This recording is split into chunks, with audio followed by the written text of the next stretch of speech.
It was 0200 hours when Second Lieutenant Derek Matthews stumbled back to his quarters at Forward Operating Base Kandahar. He'd been up late playing poker with other junior officers, celebrating a promotion he'd just received. His third beer had been one too many, and now the hallway spun slightly as he walked. The corridor was dark, lit only by dim emergency lights that cast long shadows against the concrete walls. Matthews was buzzed, tired, ready to collapse into his bunk and sleep off the celebration. That's when he saw him. The old janitor sat on a wooden stool near the supply closet, head tilted back against the wall, eyes closed. His grey coverall was unbuttoned at the collar, revealing a white undershirt darkened with sweat despite the cool night air. His hands, gnarled and spotted with age, rested in his lap. And between those trembling fingers was a framed photograph, small and faded, the glass reflecting the emergency light. Matthews stopped. For a moment, curiosity overrode his usual disdain. He stepped closer, boots quiet on the tile floor, squinting at the photo through his alcohol-fogged vision. It showed a much younger man, maybe 25, strong, square-jawed, wearing a Vietnam-era army uniform. The man's face was covered in mud and exhaustion, but his eyes burned with an intensity that reached through the decades. He was surrounded by other soldiers, all of them filthy, holding M16 rifles, their faces marked by things no photograph could fully capture.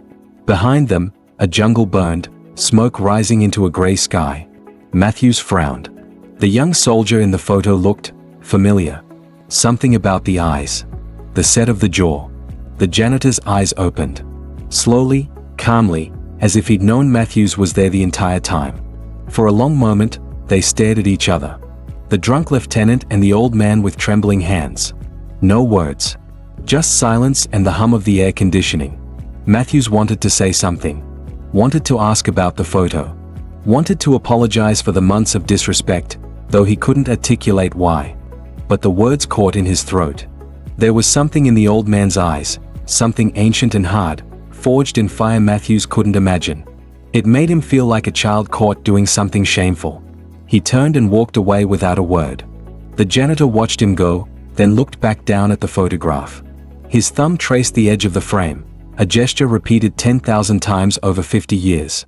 "Still here, brothers," he whispered to the faces in the photo. "Still standing watch." Before we continue, make sure to subscribe to Military and Veteran Stories so you never miss these true tales of courage. And tell us in the comments, where are you watching from today? Second Lieutenant Derek Matthews was 24 years old, a recent graduate of Officer Candidate School, with exactly 6 months of military experience. He was confident, ambitious, and absolutely certain he understood how the world worked. He'd been assigned to FOB Kandahar 3 months earlier as a logistics officer, a position he considered beneath his abilities but necessary for career advancement.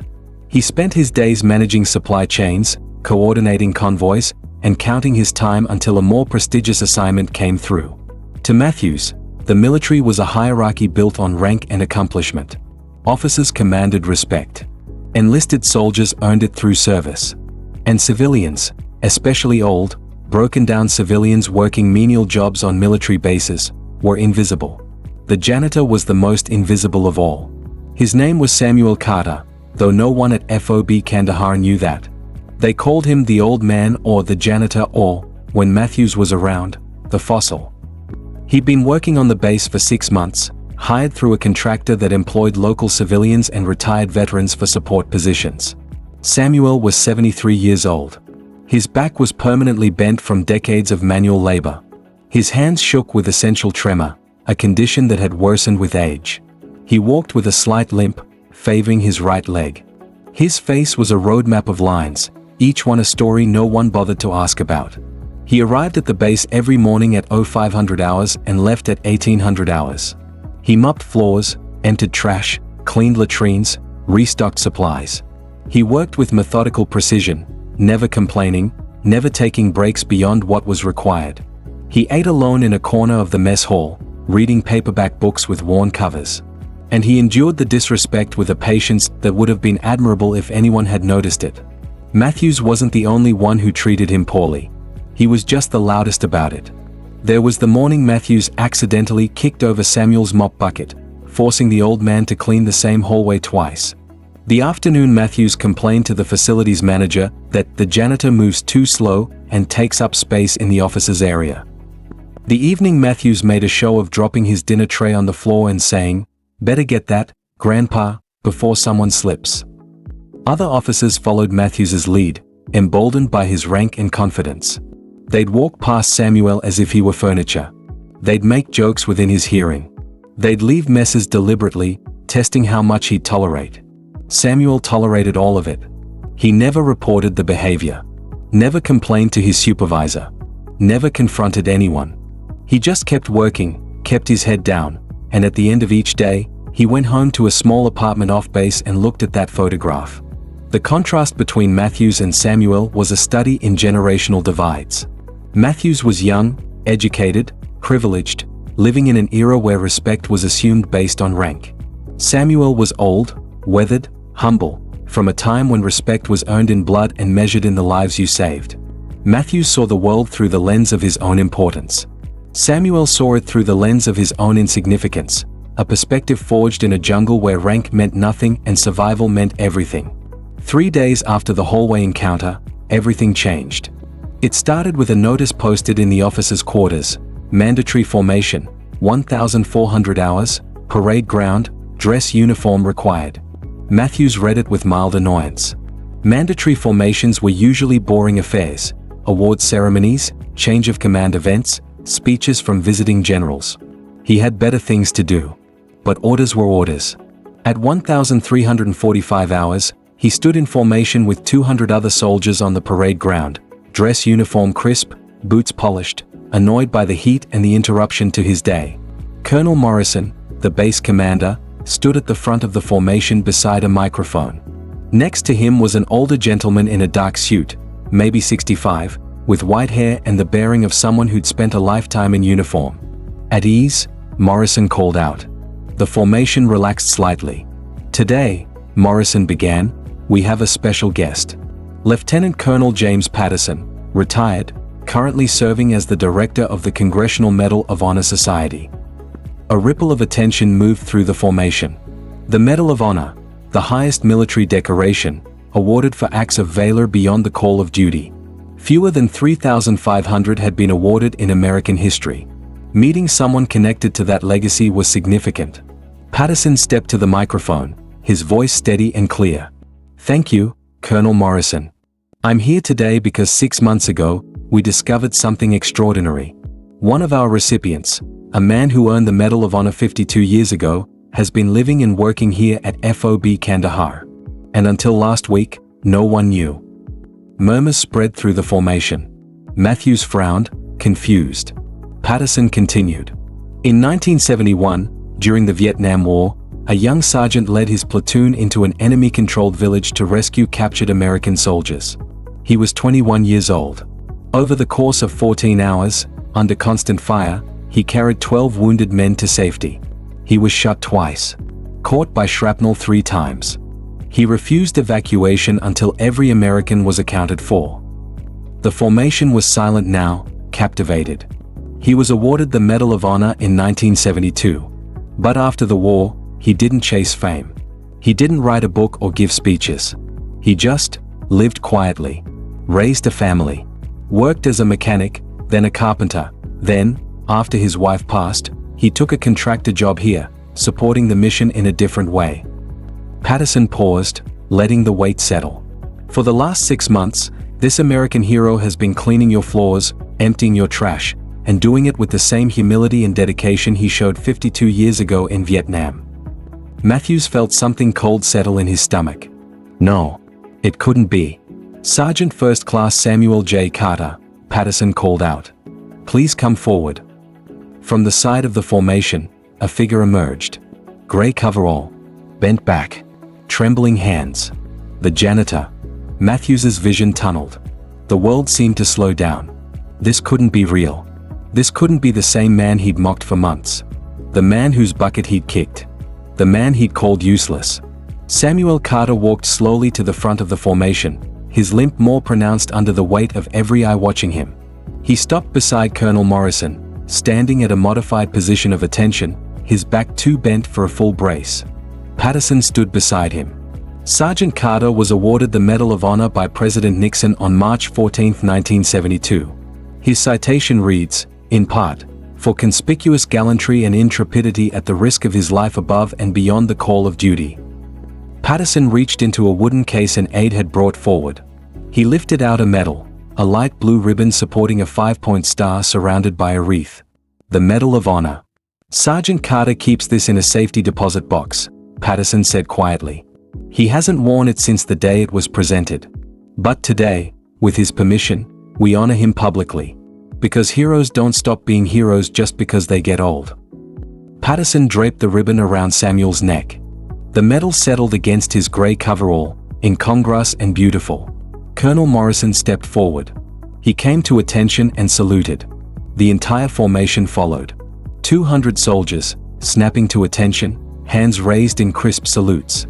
Matthews stood frozen. His hand moved to his brow mechanically, but inside, his mind was screaming. The old man he'd tormented. The janitor he'd called useless. The fossil he'd kicked and mocked and dismissed. Was a living legend. A hero who'd saved 12 lives while bleeding from 5 wounds.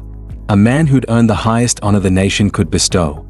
And Matthews had treated him like trash.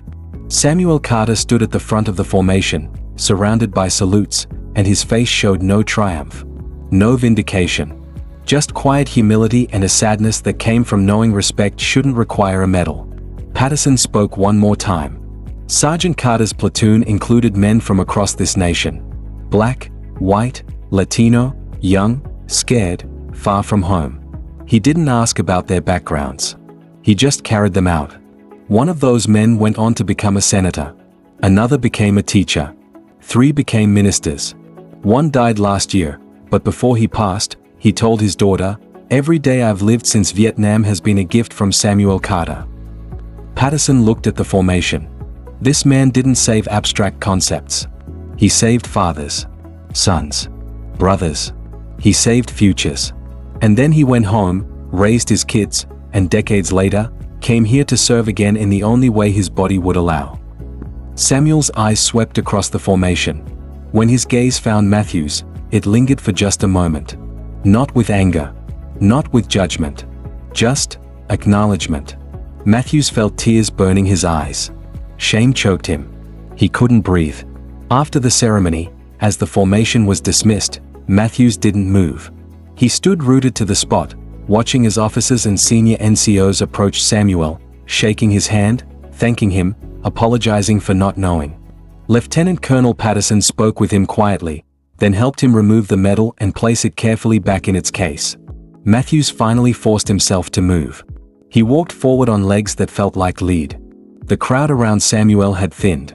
The old man, no, the sergeant, the hero, stood alone, coverall still on, looking smaller than ever despite the enormity of what had just been revealed. "Sergeant Carter," Matthews said, his voice cracking. Samuel turned. Up close, Matthews could see the scars more clearly now. One across his neck. Another disappearing beneath his collar. A third on his left hand, twisting the skin. "Sir," Samuel said quietly, using the term of respect for an officer. Matthews shook his head. Don't call me sir. I don't deserve that. Not from you." Samuel studied him with those ancient eyes. "I kicked your bucket," Matthews said, words tumbling out. "I called you useless. I made your life hell for 6 months. And you never said anything. You never told anyone who you were." "Didn't need to," Samuel replied, his voice rough with age and decades of not using it for defense. "The medal doesn't change the work. Floors still need mopping. But you're a hero." "I'm a janitor," Samuel corrected gently. "Did what I had to do in Vietnam. Doing what I have to do now. Work is work." Matthews felt something break inside him. "I'm sorry. God, I'm so sorry. I don't know how to." Samuel held up a trembling hand, stopping him. "You're young. You'll learn. The military teaches hard lessons. This is one of them." "What lesson?" Matthews whispered. Samuel looked past him, toward the mountains beyond the base. "That every person you meet is carrying a story you can't see.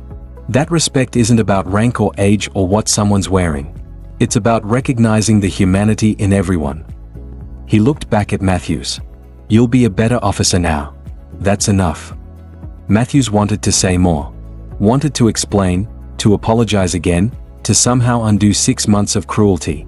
But Samuel was already turning away, walking slowly back toward the maintenance building, his work for the day not yet finished. In the weeks that followed, everything changed at FOB Kandahar. Samuel Carter was offered a new position, advisor to the command staff, with an office and a real title. He politely declined. "I like the work I do," he said simply. "Keeps me useful." But the way people treated him transformed completely. Soldiers would stop him in hallways to shake his hand. Officers sought his advice on leadership. Junior enlisted troops asked him to tell stories from Vietnam, which he rarely did, but when he spoke, everyone listened. Matthews requested a transfer to a different section, unable to face Samuel every day. The request was denied. Instead, Colonel Morrison assigned Matthews as Samuel's unofficial aide, carrying supplies, helping with tasks that had become difficult for the old man's failing body. At first, Matthews dreaded it. But slowly, through daily proximity, he began to see the man behind the legend. Samuel told stories, not of heroism, but of small moments. The morning he helped a scared private write a letter home. The afternoon he taught a young soldier how to properly shine boots. The evening he sat with a dying enemy soldier, holding the man's hand because no one should die alone. "The medal," Samuel said one day while they cleaned the officer's mess, "was for 14 hours in Vietnam. But a life is more than 14 hours. It's all the hours after. All the choices you make when no one's watching." Matthews finally understood. Samuel Carter hadn't hidden his medal out of false modesty. He'd set it aside because he knew that real honor wasn't worn around your neck. It was carried in how you treated people when you had nothing to gain from treating them well.